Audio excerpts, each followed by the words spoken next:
Selamat malam saat berpisah. Dunia yang selalu nampak indah, nyamannya, manisnya, aku tinggalkan untuk selamanya. Suatu hari nanti kan jadi,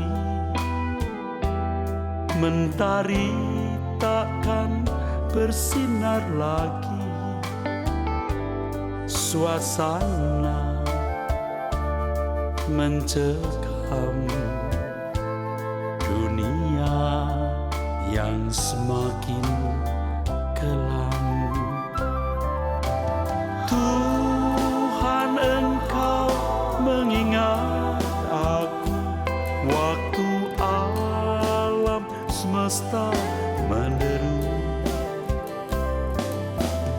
Engkau datang sebagai raja, menjemput orang saleh semua.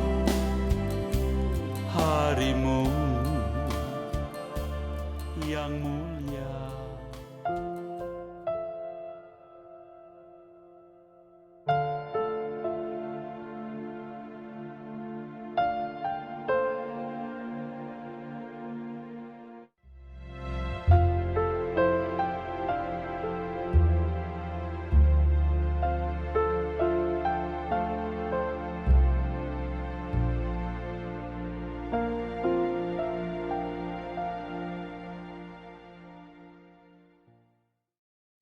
Fakta ini sangat menyedihkan,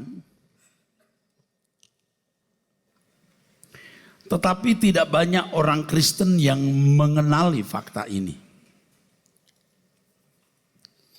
Tidak sedikit orang beragama membanggakan hukum-hukum yang dimiliki, syariat-syariat yang dimiliki, yang di dalam fakta kehidupan memang bisa membangun atau membentuk, menciptakan kesantunan dan kesopanan hidup.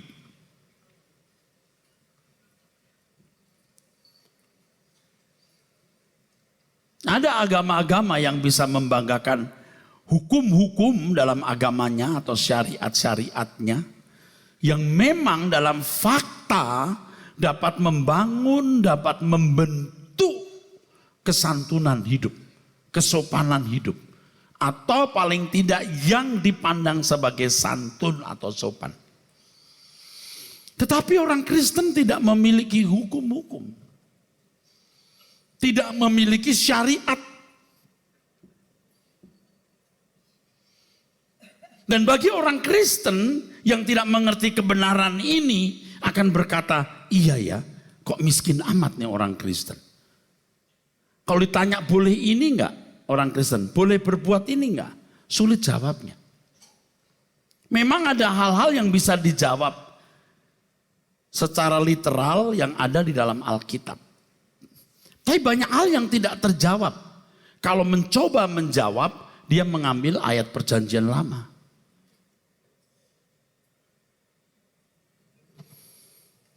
Inilah yang membuat orang-orang Kristen di negara-negara Kristen tidak menunjukkan kesantunan jika dibanding negara-negara yang memiliki agama non-Kristen tetapi memiliki kesantunan lahiriah yang luar biasa atau lebih tinggi. Misalnya kalau di sebuah negara dengan keyakinan agamanya tidak mengizinkan perempuan memakai pakaian yang bisa membuka auratnya, pahanya misalnya, atau sebagian dadanya. Harus tertutup rapat, itulah kesantunan.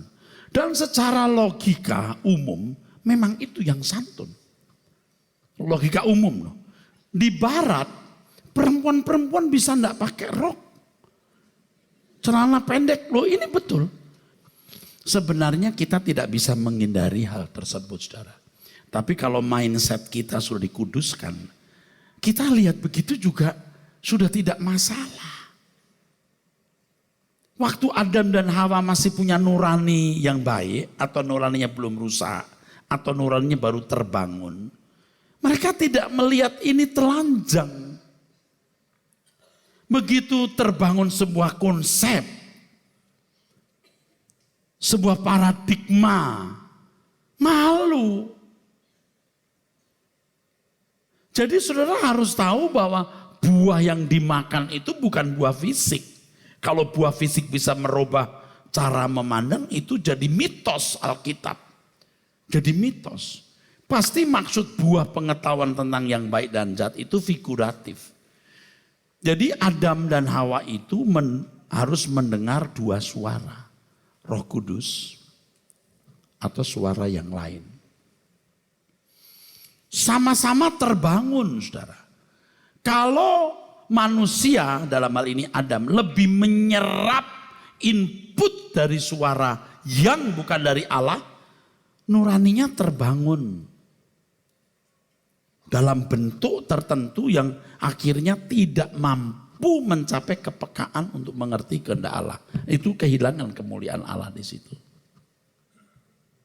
Makanya Paulus mengatakan, aku takut kalau pikiranmu disesatkan dari kesetiaanmu yang sejati ya, kepada Kristus, sama seperti Hawa diperdaya ular. Nah, kalau bicara ini saya kembali ke Corpus Delicti, seminar yang pernah saya kemukakan di pertemuan terdahulu, saudara. Nah, rupanya Adam lebih banyak menerima masukan yang bukan dari Allah. Terbuka matanya. Terbuka.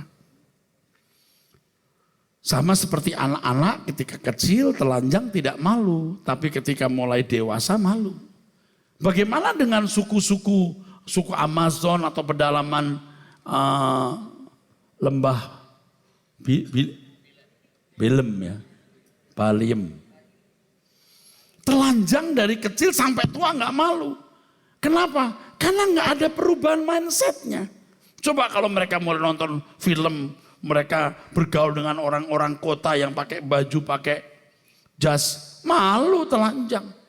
Dirubah itu mindsetnya. Bukan hanya konsep-konsep, tapi pengalaman hidup menggores nuraninya, merubah. Kalau orang terbiasa memakai rok misalnya di bawah lutut, dia pakai rok di lutut 10 cm saja sudah. Karena nuraninya sudah tergambarkan begitu, saudara. Nah, kembali apa yang tadi saya kemukakan, ada agama-agama yang merasa bahwa syariat atau syariat agamanya, hukum-hukumnya itu memberi nilai. Dan itu tidak salah. Tidak salah dalam ukuran keberagamaan. Ada banyak agama nggak jelas hukumnya. Apalagi agama-agama suku tidak memiliki hukum, memiliki budaya. Budaya itulah yang membuat masyarakatnya berbudi pekerti sesuai dengan budayanya. Kalau masyarakat di negara tertentu dengan mayoritas agama A misalnya, maka berbudi pekerti sesuai dengan hukum syariat agama itu. Nah, Kristen tidak ada hukum-hukum dan syariat-syariat yang mengatur detail cara gaya hidup. Rusak. Padahal tidak demikian. Padahal orang Kristen itu memiliki Roh Kudus. Makanya ketika kekristenan jadi agama, ketika kekristenan jadi agama, rusak Injil. Yang ditekankan liturgi, pemimpinnya pakai baju apa, harus pakai pedupaan, nyanyian dulu, bla bla bla bla bla. Rusak. Padahal kekristenan intinya nurani yang diubah menjadi nurani Kristus. Sehingga orang bukan hanya berbudi pekerti hukum, tapi berbudi pekerti Allah.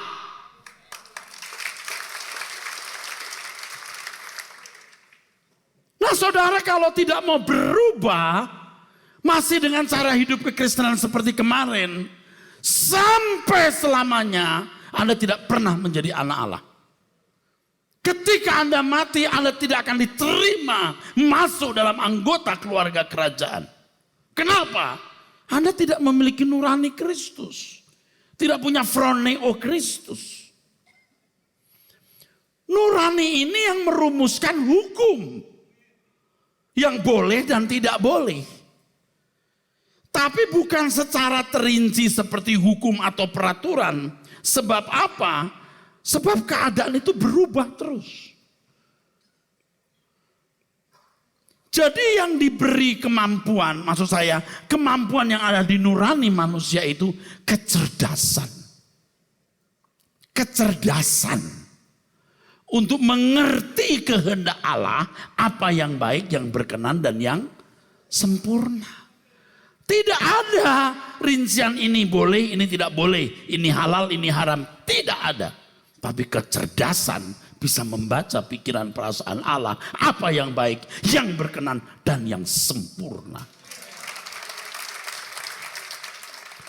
Faktanya memang banyak orang Kristen, saudaraku, boro-boro kepekaan mengerti kehendak Allah. Mengerti hukum pun tidak. Seperti dunia barat misalnya, memang budaya mereka budaya yang baik. Buktinya ya negara-negara barat ya makmur, saudaraku. Tetapi kalau dia dari etika umum yang dimiliki orang Asia atau orang-orang yang beragama tertentu dengan standar moral bahwa yang sopan itu pakaian perempuan harus menutupi semua tubuh. Ya orang barat gak masuk hitungan, rusak. Tapi kalau orang barat dibanding suku Amazon lebih sopan orang barat. Karena suku Amazon gak pakai baju. Ngerti saudara? Kita itu diajari Tuhan kepekaan itu. Dia tidak membuat hukum dalam arti rincian-rincian hukum. Tetapi dia bisa membuat hukum setiap saat. Bukan begini, ini boleh, ini nggak boleh, ini halal, ini haram. Tidak ada, kayak blank. Tapi setiap kali mau mengambil keputusan, dia membuat hukum. Yang ini, bukan yang itu. Ngerti nggak saya ngomong apa? Dia, oke boleh tepuk tangan saudara. Kristen yang benar itu begitu. Jadi kalau selama ini agama Kristen menjadi lembaga keagamaan yang menekankan ritual, liturgi, doktrin-doktrin. Bukan tidak boleh, harus secara doktrin. Tapi mengabaikan pergumulan hidup secara konkret hari ke hari untuk memiliki pergaulan dengan Tuhan, untuk membangun kepekaan.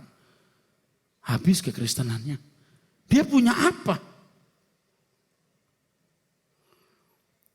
Gimana kita tidak gusar, saudaraku? Setelah kita mengerti kebenaran ini, kita gusar. Kepekaan itu juga akan menjadi sekaligus pengawas. Dia mengawasi diri sendiri.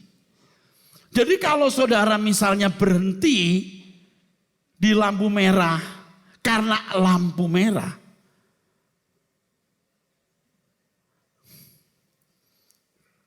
itu dipertanyakan motifnya apa. Baik loh, berhenti karena lampu merah, itu baik. Tapi ada orang yang berhenti di lampu merah bukan karena lampu merah, karena ada polisi. Nah, itu lebih rusak. Sebab kalau orang yang benar, biar lampu hijau tetap tidak jalan. Kenapa? Ketika depan macet. Dan orang barat itu sudah terbiasa begitu. Kalau jalan depan macet, dia walaupun hijau tetap berhenti. Lampu merah berhenti karena lampu merah, belum tentu baik. Ya, karena hukum kok. Apalagi lampu merah berhenti karena ada polisi. Atau karena orang lewat. Daripada nabrak, ya berhenti. Dia nggak lihat lampu merah, dia lihat orang lewat. Dan dia nggak mau resiko nabrak orang. Atau ada polisi nggak mau resiko ditilang. Tapi Kristen yang benar biar hijau tetap berhenti. Nah itu aja contoh sederhana yang orang non-Kristen bisa lakukan, saudara. atau orang kafir bisa lakukan. Diawasi di sini. Bukan begini. Jalan, nggak ada polisi.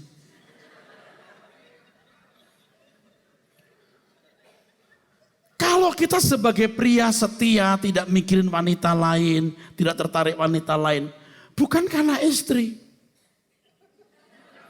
Karena Tuhan, aku tidak akan mengkhianati istriku dengan menaruh hatiku kepada wanita lain.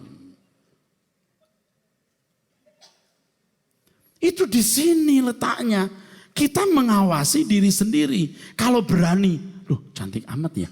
Waduh, ayu tenan ya.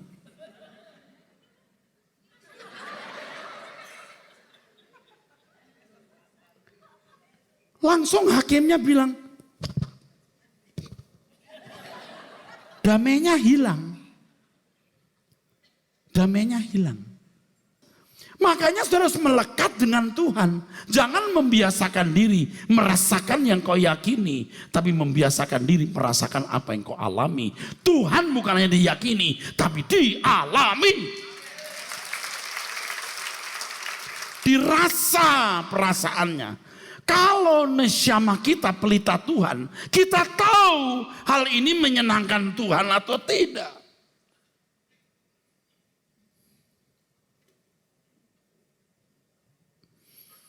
Karena kita harus satu chemistry dengan Tuhan, saudaraku sekalian. Dan proses keselamatan itu sebenarnya proses merubah cara berpikir. Dari tadi saya sudah menyinggung mengenai nir atau nur cahaya. Ini berkaitan dengan pernyataan Tuhan di Matius pasal 6 ayat 22 sampai 23. Mata pelita tubuh, kalau matamu baik teranglah seluruh tubuhmu, jika matamu jahat gelap. Ini Tuhan bicara mengenai hati yang mampu melihat apa yang baik menurut Allah. Itu namanya berjalan dalam terang. Kalau orang Yahudi memahami berjalan dalam terang itu berkelakuan baik, beragama, tetap menyembah Yahweh.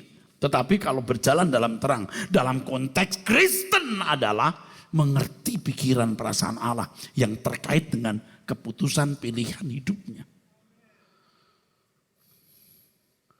Saya nggak ngerti banyak orang berkata katanya berjalan dalam terang.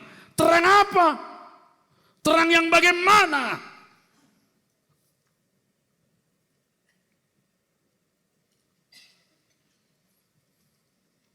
Ini yang saudara-saudara sekalian harus pahami dengan benar, saudaraku.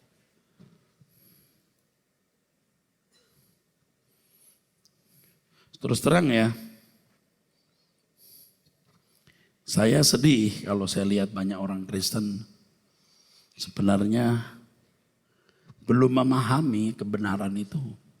Apa? Belum memahami. Belum memahami. Kebenaran itu kecerdasan. Untuk mengerti kehendak Allah apa yang baik, yang berkenan dan yang sempurna.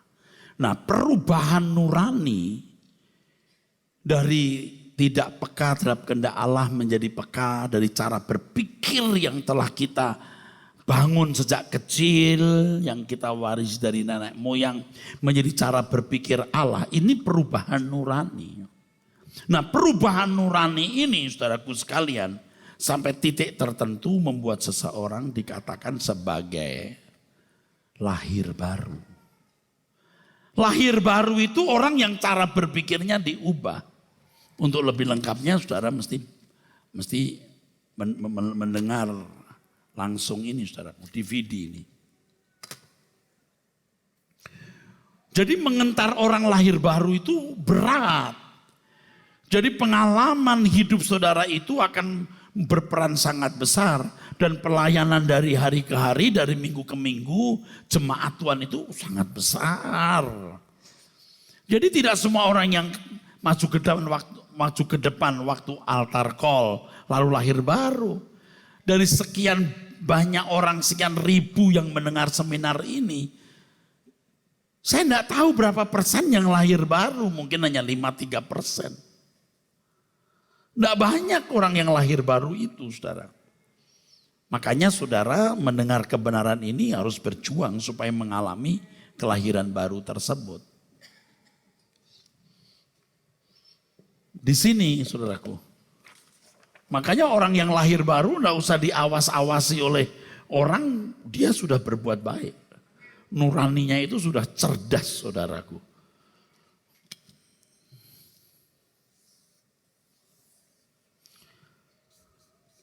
Ini kan proses di mana seseorang mesti mewarnai jiwanya. Sampai warnanya itu, kalau saya boleh meminjam warna hijau ini, hijau semua nih. Ini baru lahir baru saudara. Jadi warna lain akan tersingkir. Sehingga orang itu bisa mengerti benar-benar kehendak Allah, apa yang baik, yang berkenan dan yang sempurna. Jadi jangan saudara merasa kecil hati ya, kok orang Kristen tidak punya syariat ya. Ini banyak orang Kristen sampai sekarang bingung, kok nggak punya hukum ya. Lalu standar kebaikannya apa? Dia ikuti standar kebaikan umum. Atau paling tidak hanya melihat 10 perintah Allah. Jangan hormati orang tuamu, jangan membunuh, jangan berzina, jangan mencuri, itu saja. Kasihan, pernik-pernik kehidupan setiap hari dia tidak bisa, ia tidak memiliki hukum itu. Saudara masih bersama saya? Memang kekristenan disetting bukan untuk hidup menurut hukum, Pak. Tapi hidup menurut roh. Menurut roh.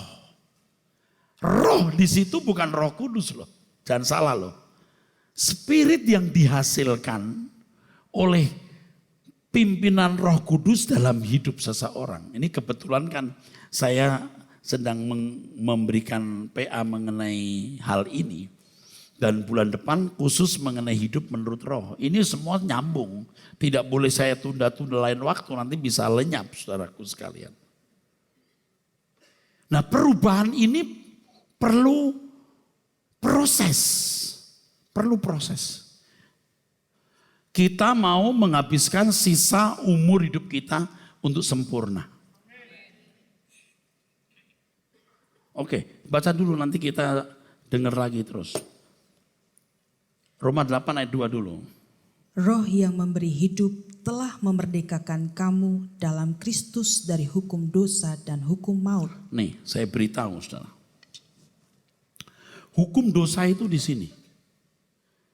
Hukum dosa itu di sini. Hukum dosa di sini maksudnya kodrat. Di sini. Merubah kodrat ini sama dengan merubah nurani. Sama dengan merubah roh atau spirit dalam arti gairah atau hasrat. Di dalam Alkitab kita dikatakan roh yang memberi hidup. Padahal teks aslinya nomos to pneumatos tesos. Artinya hukum roh kehidupan. Jadi yang merubah ini bukan Roh Kudus secara otomatis. Tetapi hukum roh. R kecil, kehidupan. Di Alkitab kita huruf besar Pak, yaitu kan penterjemah. Teks aslinya kan ansiol. Artinya tidak besar, tidak kecil, ya segitu. Nih, hukum roh kehidupan. Hukum roh kehidupan itu artinya bahwa perubahan mindset, bahwa perubahan kodrat sama, bahwa perubahan cara berpikir harus lewat proses. Itu maksudnya. Jangan sudah pikir saya tidak mengandalkan Roh Kudus. Seakan-akan saya mengandalkan kekuatan manusia. Tanpa Roh Kudus tidak bisa seseorang mengubah kodratnya. Karena Roh Kudus itu yang menuntun kita kepada seluruh kebenaran, Yohanes 16:13. Roh Kudus itu akan menuntun kita memberi pengertian mengenai logos dan apa tadi yang kedua? Rema lewat kejadian. Menuntun kita kepada seluruh kebenaran Roh Kudus. Ini melahirkan cara berpikir yang baru.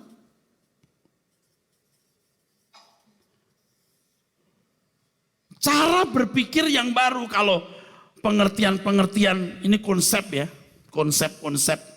Lalu lihat pengalaman hidup Tuhan bicara terus. Ini cara berpikir baru muncul. Cara berpikir baru ini melahirkan spirit yang baru atau roh. Roh dalam arti spirit. Roh dalam arti spirit. Jadi hidup menurut roh artinya hidup menurut cara berpikir baru. Bukan menurut Roh Kudus. Roh Kudus yang melahirkan roh ini. Dan ini menjadi milikmu. Menyatu dengan diri kita kalau kita menurutinya. Seandainya suatu hari nanti tidak ada Roh Kudus di dalam diri kita di surga. Kita sudah berpikir, berperasaan, bertindak seperti Roh Kudus. Seperti orang kalau belajar piano, tangannya dipegangin gurunya, ting, ting, ting, ting, tahu?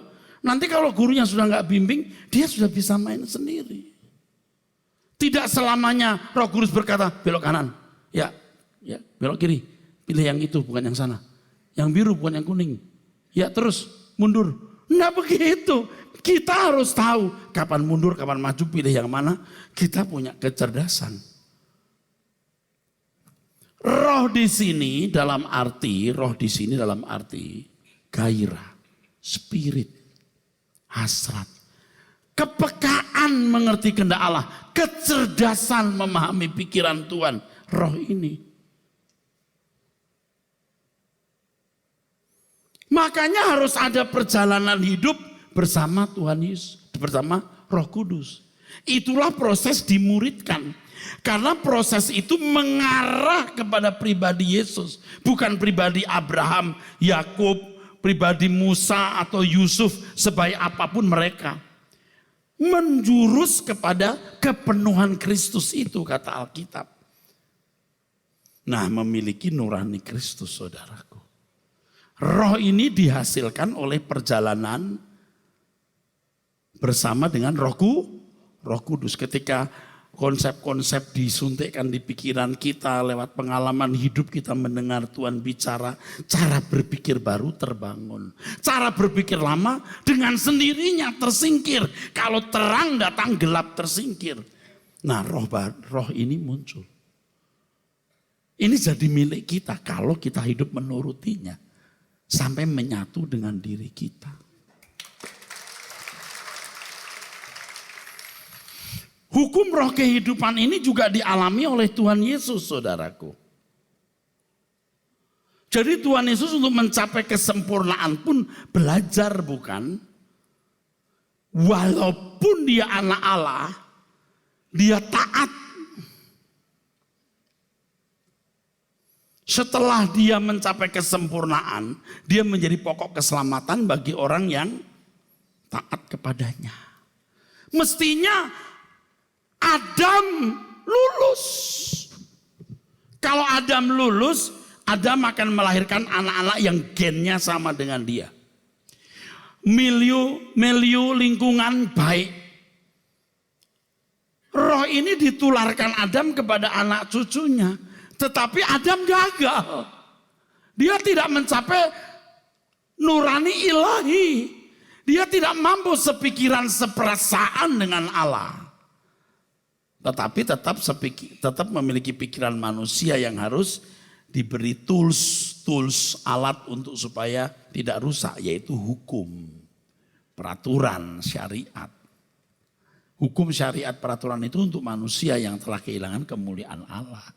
Kalau saudara mau kembali kepada kemuliaan Allah tidak perlu hukum, nuraninya yang diubah.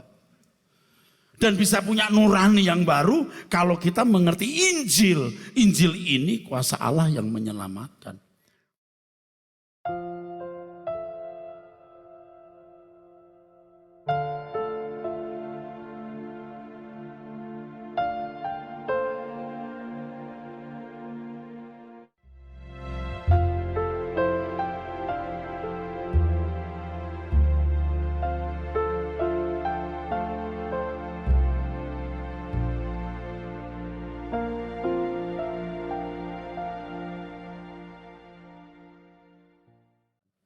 Jadi setiap orang Kristen dari kecil harus belajar Injil secara lengkap dan utuh. Lewat peristiwa hidup setiap hari, Roh Kudus menuntun. Sehingga melahirlah cara berpikir yang baru. Cara berpikir yang baru melahirkan roh, spirit. Ini kecerdasan, kepekaan mengerti kehendak Allah. Kalau dituruti seirama.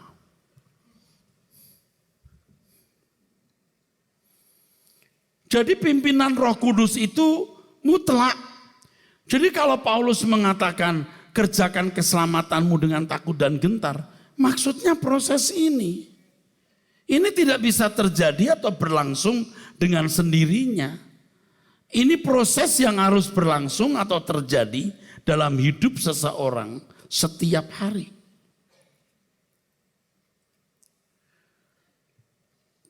Dari aspek lain, ini kan kalau Paulus menjelaskan itu dengan berbagai penjelasan. Ya.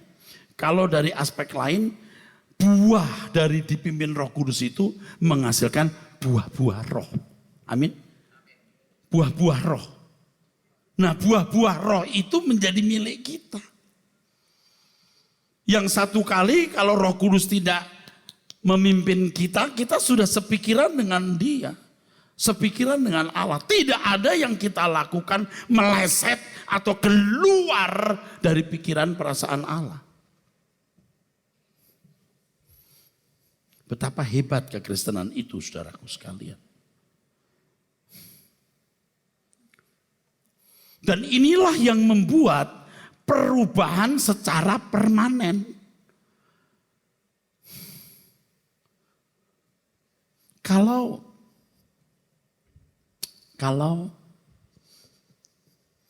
agama itu juga bisa membuat perubahan secara permanen, saudara.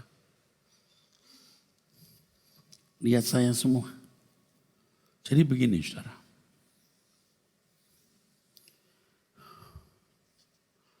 Ini agama atau budaya sama lah ya.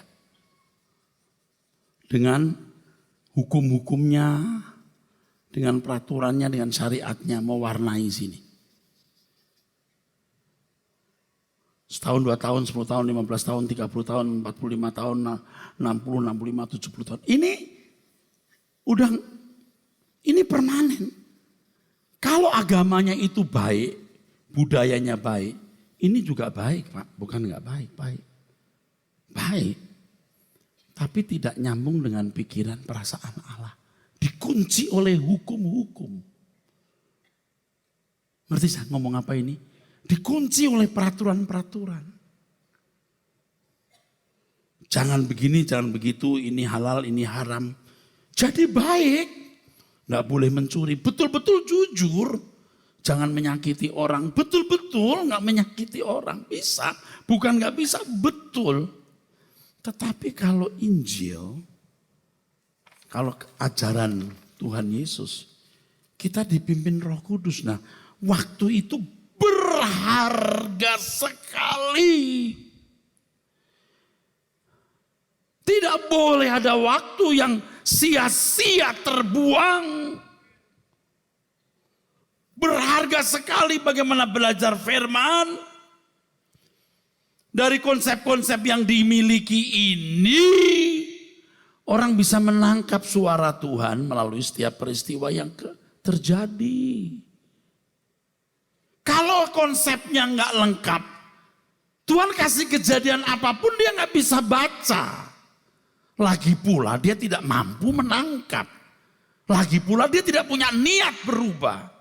Maka Allah bekerja dalam segala hal mendatangkan kebaikan bagi yang mengasihi.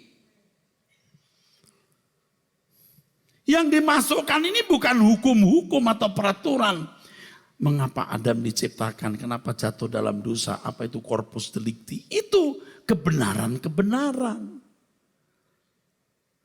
Plus dengan pergaulan pribadi dalam doa.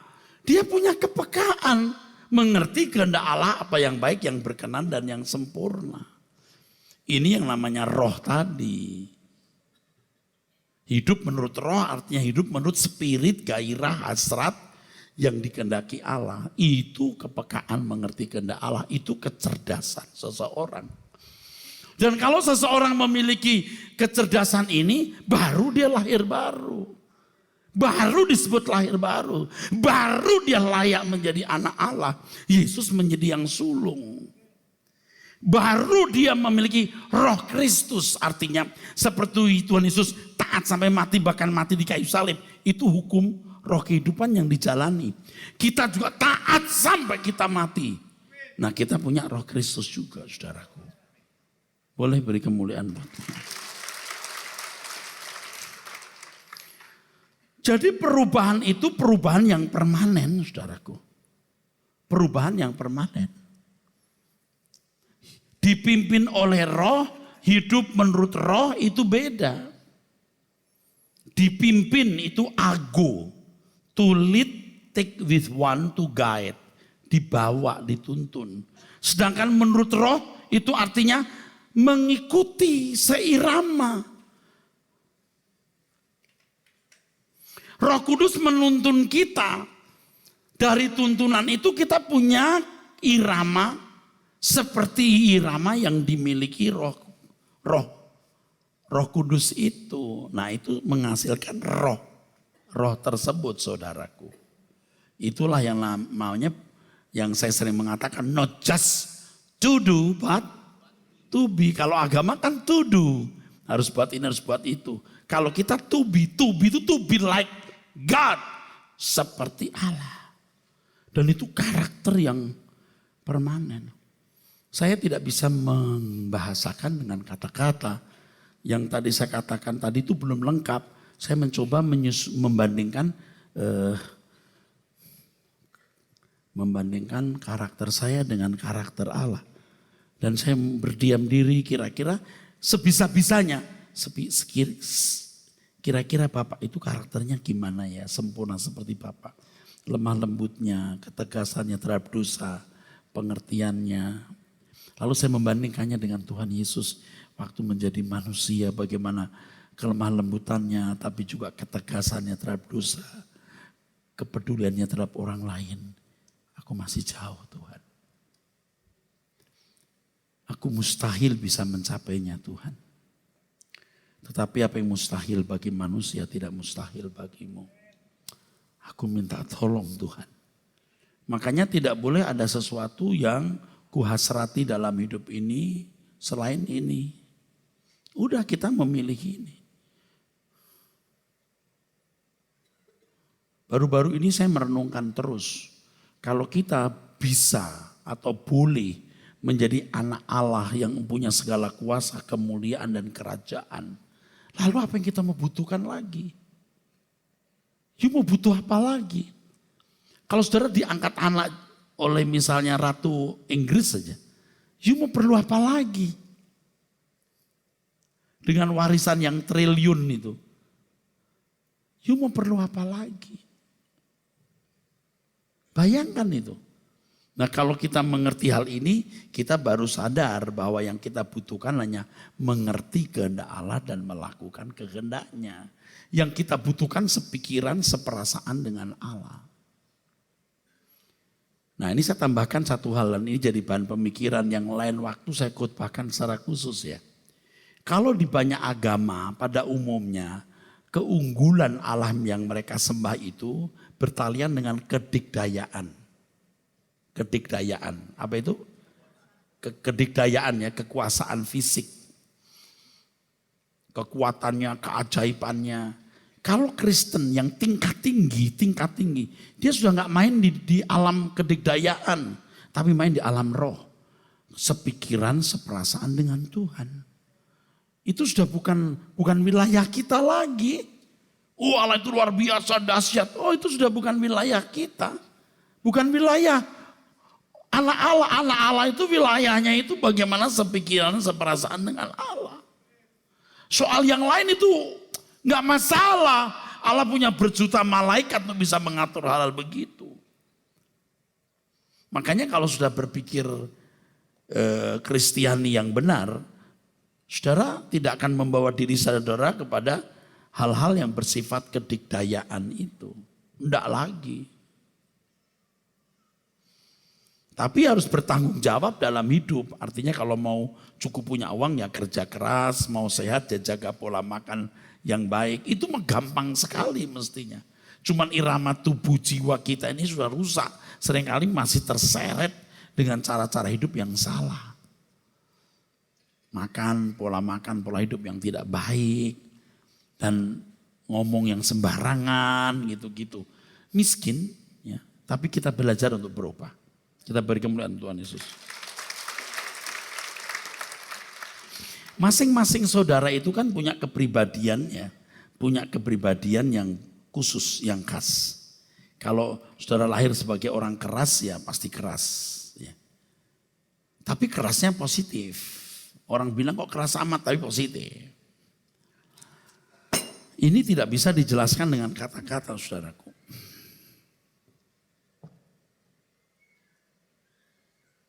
Ini bulat ya. Ini bulat. Gimana kalau sekarang saya buat tidak bulat?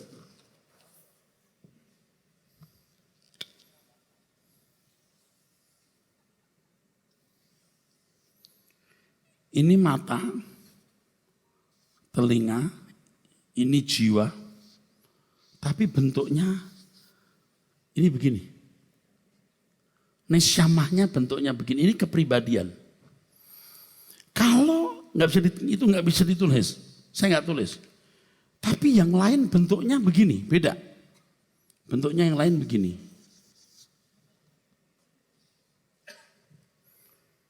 Tadi kan bulat semua nih, tapi yang lain bentuknya begini.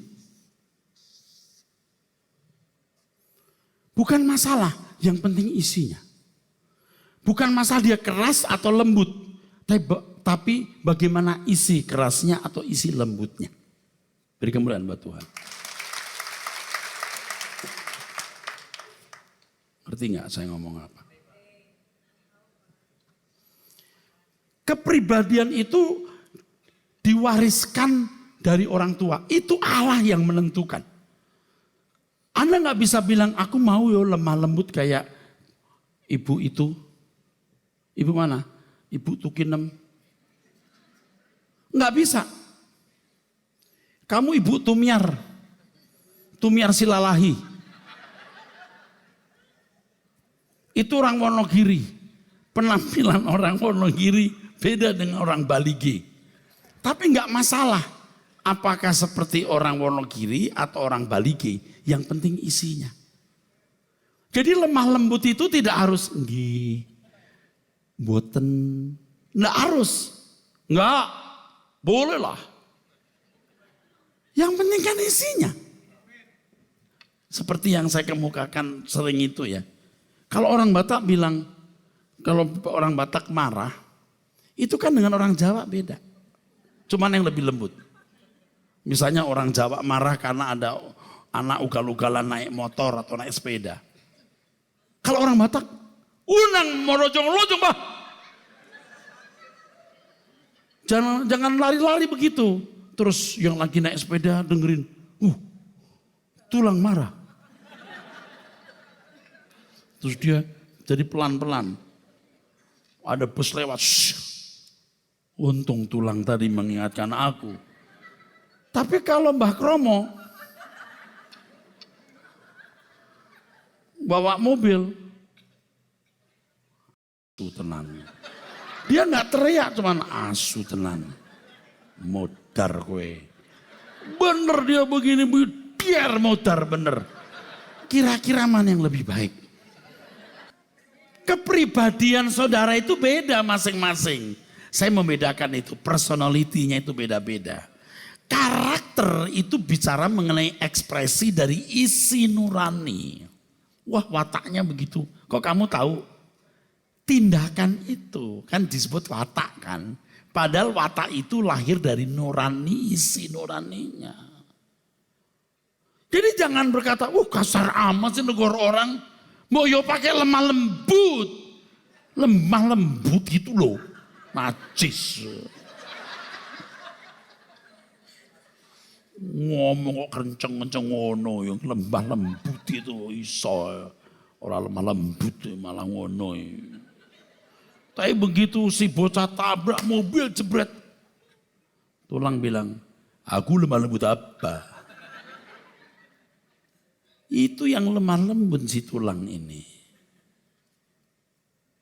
Mbah Kromo memang kelihatannya mati tenan. Motar tenan. Jadi kepribadian itu saudara, itu beda dengan karakter. Kepribadian itu keadaan khas yang dimiliki orang, personalitinya. Memang sering orang kacau antara karakter dan personality ini.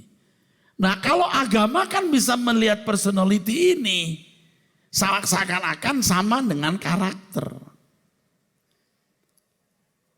Kalau ngomongnya kasar, ngomongnya keras itu kasar. Itu kan lahiriah menilainya. Nggak sopan dipakai rok ini. Nah itu ukuran sopannya itu roknya itu harus nggak seperti itu. Itu kan lahiriah. Nah kalau saudara keluar negeri kan orang punya budaya macam-macam. Kok bisa macam-macam? Karena personalitinya beda. You nggak bisa ukur personality dengan ukuran budaya orang lain. Dia punya ukuran sendiri. Pakai dong. Amin saudara. Lalu yang sopan yang gimana Pak? Nah saya jawab mau nggak? Yang memuliakan Tuhan. Apa itu memuliakan Tuhan?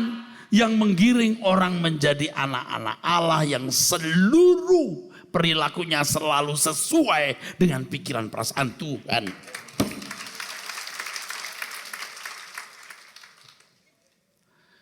Nah, kualitas hati nurani ini bagaimana bukan tergantung Tuhan, saudara.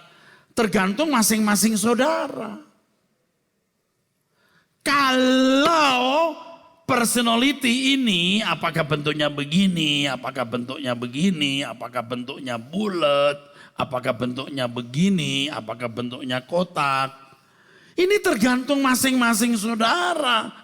Tergantung Tuhan. Ngisinya tergantung masing-masing. Jangan saudara berkata ini tergantung Tuhan, isinya juga tergantung Tuhan. Ya udah Tuhan suruh bikin sandiwara sono. Amin.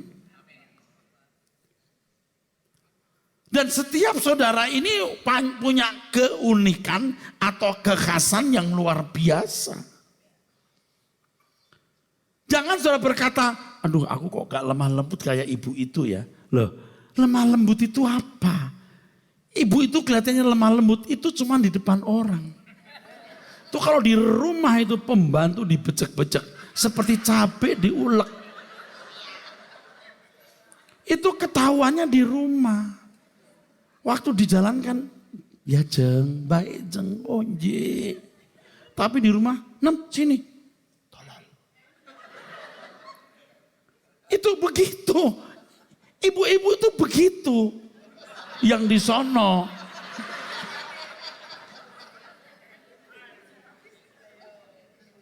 Banyak loh ibu-ibu buas ganas.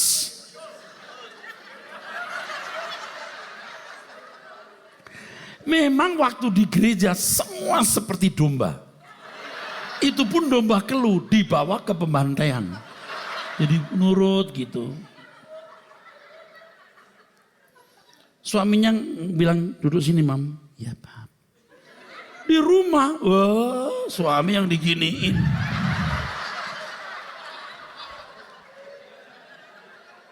Jadi lembutnya di gereja itu nggak ukuran dia itu punya karakter baik.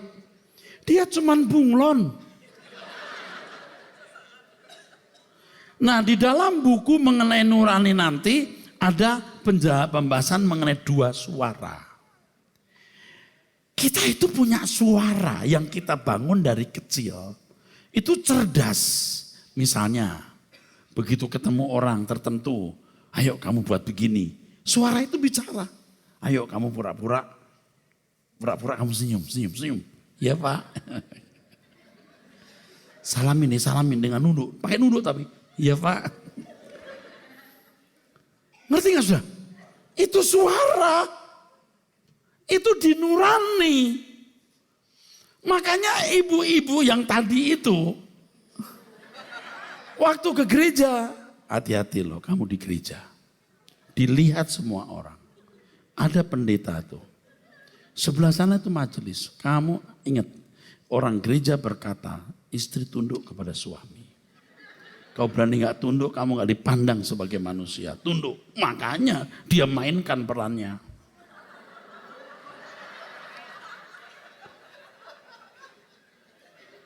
Nah saat seperti itu suara roh bisa bicara sebenarnya. Waktu roh, suara dagingnya, suara pola berpikir lamanya ditundukkan. Itu firman suara roh bisa keras. Tapi dia hanya berbaring. Dia gak mati, dia berbaring.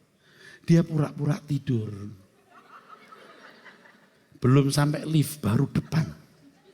Sudah bangun. Pap, cepat. Udah langsung, cepat. Tunggulah mam, cepat. Tapi suara roh itu muncul lagi. Kamu lihat itu, pendeta lewat sana loh. Itu mobilnya. Terus, Pap jadi gimana? Rubah lagi.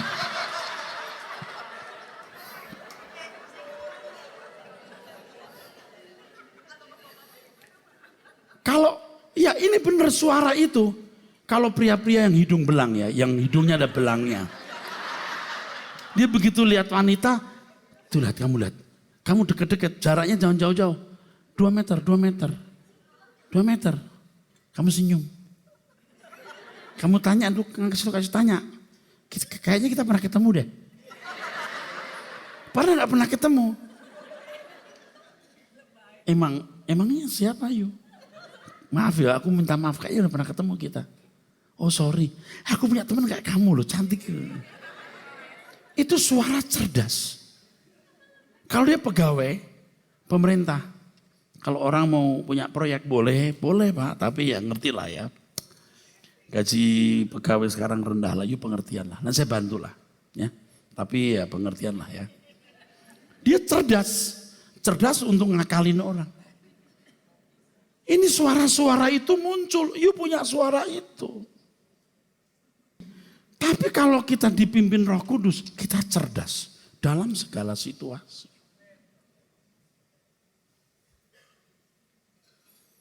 Itu kalau yang licik-licik ya, waktu naik bus suara bilang gini, kamu pura-pura ngantuk, tunduk. Kondektor lewat, kamu pindah tempat. Jadi Pak Dokter mau minta, aduh tidur kasihan lewat. Begitu lewat dipindah ke sono. Kondektor balik lagi, loh kok hilang? Dia udah pindah. Wah udah turun dia. Itu cerdas. Kok Pak Eras tahu saya cerdas? Alkitab mengatakan orang rohani bisa membaca orang duniawi. Orang duniawi nggak bisa membaca orang rohani. Sorry ya. Tepuk tangan maksudnya apa ini? Oke saya teruskan. Ngerti ya suara itu? Suara itu. Aduh suara itu ada. Jangan kasih banyak-banyak. Uangmu juga sedikit. Kasih itu 5.000 aja. Yang paling jelek. Kalau kamu kasih ini uang untuk beli bensin ditolak loh. Ini jelek loh. Itu pom bensin sana dia teliti loh. Kasih untuk gereja. Gereja gak bisa nolak.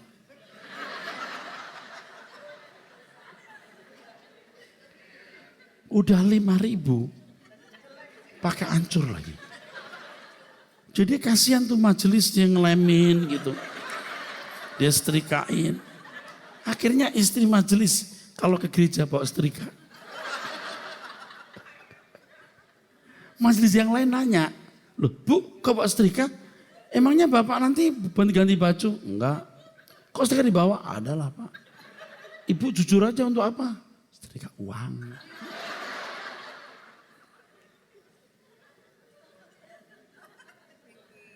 Nggak berani berkorban segenap hati. Sama, saya punya daging juga seringkali ngomong, cuman wilayahnya beda.